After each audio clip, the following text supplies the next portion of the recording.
Hello YouTube, what is up? NYKia31 here playing some Madden demo. I know I'm a little bit late to this party, but here we are.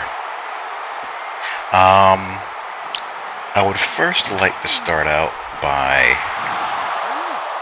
giving a shout out and a thank you to the YouTube community, the people that subscribe to my channel. People on my friends list on both YouTube and the PlayStation Network. You know, those of you guys who watch and appreciate the approach that I, bring to the table as far as online sports gaming in general, simulation gameplay, and all of that good stuff. I actually got a rather nice message, which was a good change. I've been the object of some very trollish behavior lately. NYKia has trolls, believe it or not. People are strange. Strange.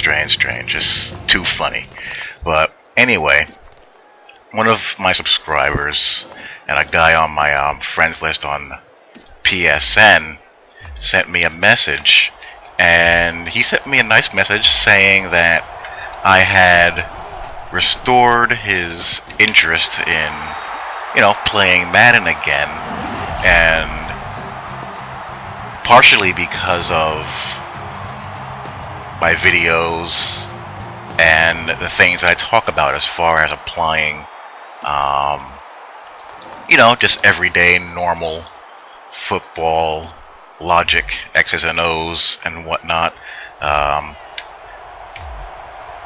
The things I talked about regarding player ratings, what the player ratings mean, how players interact with each other based on the ratings, what various coverages and schemes are designed to do, how to attack coverages and read coverages, and all the stuff that I yak about in my videos, basically. Anyway, he took a liking to that and tried to take his hand on applying, all of that stuff, and he said that he learned a great deal more about the game of football in general because of it. And he mentioned that at first it took him a little while to catch on, but he eventually started beating people, and in his last game he laid the wood on someone and beat them to the point where they quit the game in the third quarter. Wavy705 was the guy. So, thanks, Wavy. Thanks for that compliment. And well done. Well done. Take it to these guys. And take it to them using nothing but clean, glitch-free, cheese-free, exploit-free football. That's all you need. You don't need anything else. If you have to cheat at a game in order to win, then you're not really winning, are you? You're cheating. You know you're cheating. We know you're cheating. We know you're a turd. You know you're a turd. And no one likes a turd, so don't be one. Don't cheat. Don't cheese. Don't glitch. Let's go. Let's go. Nice seal. Nice blocking. Good job, guys. Good job. I like Matt Forte. Matt Forte is a good back. He's got some quick feet. He's got a little bit of acceleration. He can catch the ball well. He can do a little bit of everything. And for you Bears fans out there, I did a little research for you as far as the ratings go.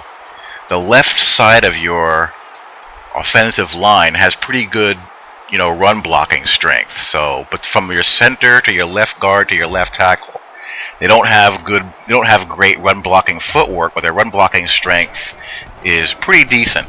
So most of the time I'm going to try to run behind them. And you're probably saying to yourself, how in the world do you know all that? Well, I'm a ratings nut. That's how. I want to show you something else here, and I'm surprised that no one has brought this up. People are so busy nitpicking, parts of the game, like how a QB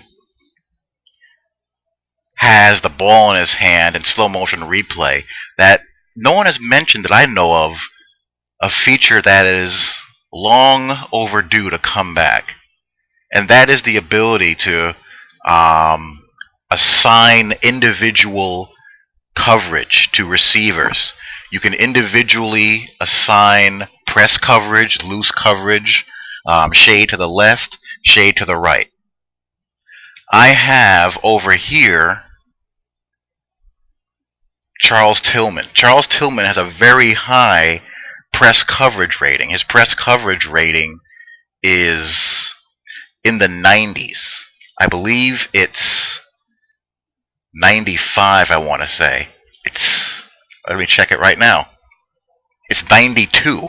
His man coverage rating is 85. So I coverage audible him on every man coverage play to play press coverage on his man. The corner on the other side,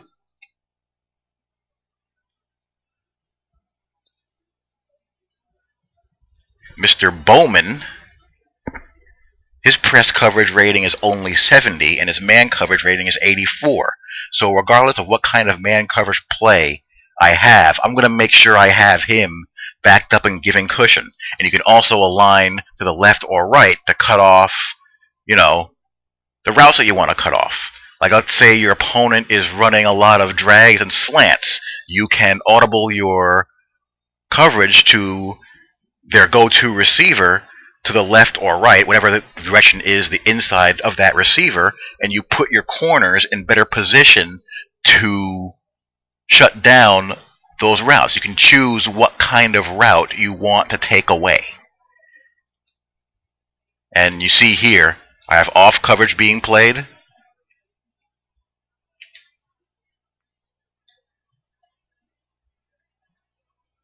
And I have press coverage being played here by Tillman. Why not have your best press coverage corner always playing press coverage and your weaker press coverage corner playing off? That just makes sense. All right, 2-minute warning. I gotta get to work here. Slide protection is your friend. Saw that A-gap blitz pinch your line. Put your best players in a position to do something good for you. It's not too much more complicated than that. Here we go, Johnny Knox.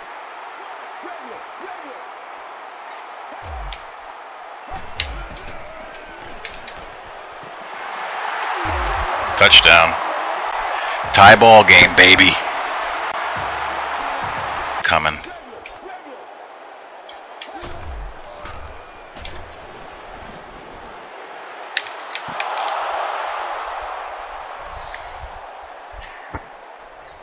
True to Jay Cutler's arm. True to Jay Cutler's inaccuracy.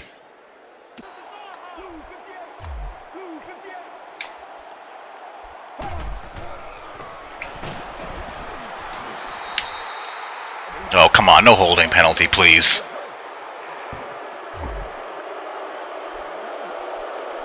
Repeat, second down.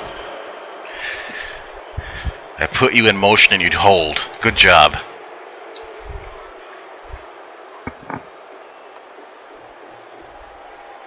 Can we catch you in a blitz again? I think so. I think so. Here comes Mr. Matthews.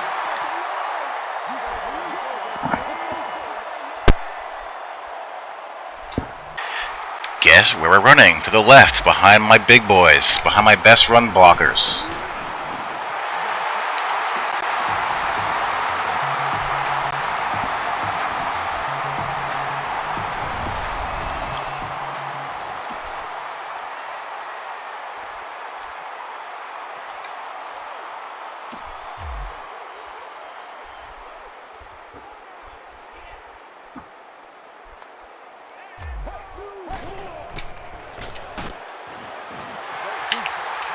Run behind your best lineman.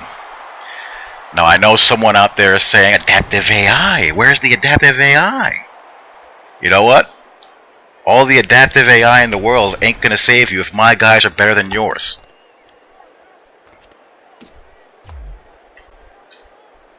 Or if you don't know what play to call to put your guys in the best position to stop what I'm doing. In my experience, people use adaptive AI as a crutch. to mask the fact that they don't know what to call to stop what you're doing. To the left, touchdown.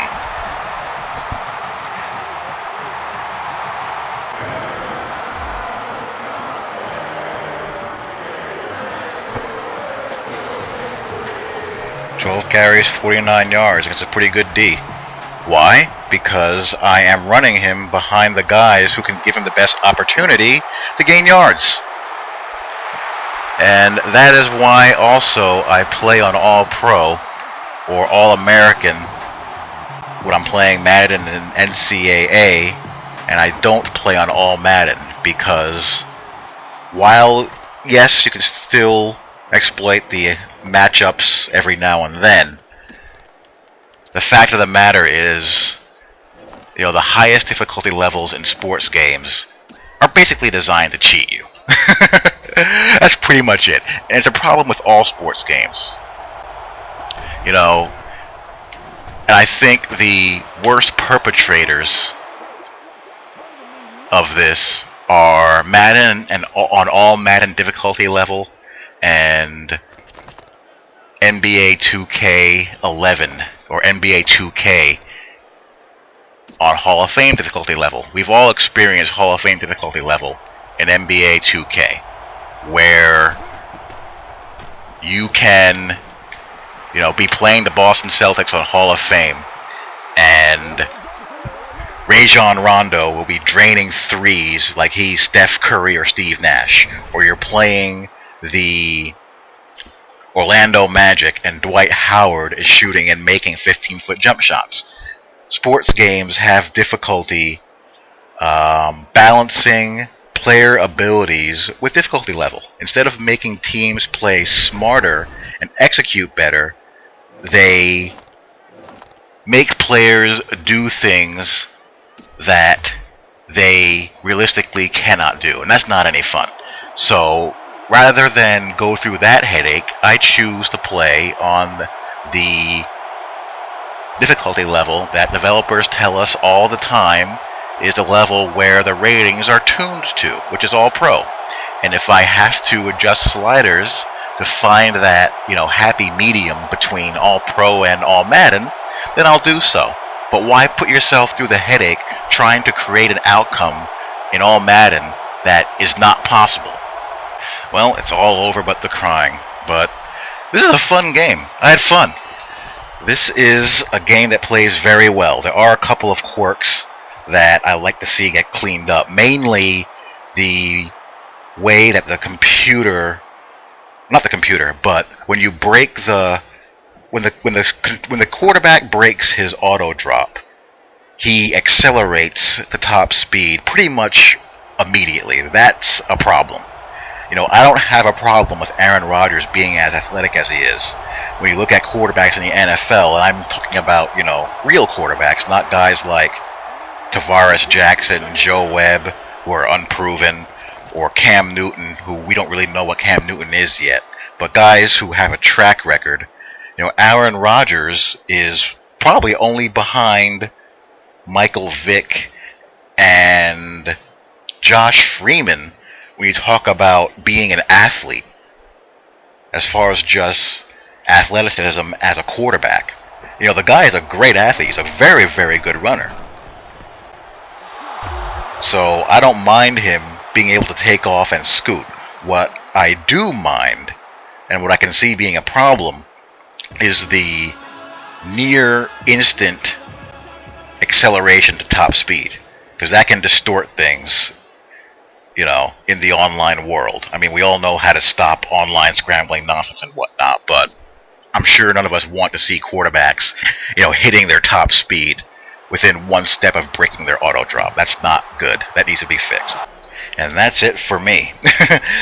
I have a hard time concentrating sometimes when I play and talk at the same time, but I just wanted to pretty much get my thoughts across. I think I did that. I think you guys know where I stand. And, I just try to have fun, and if I enjoy the game, I'll play it. Talk to you all later. Peace.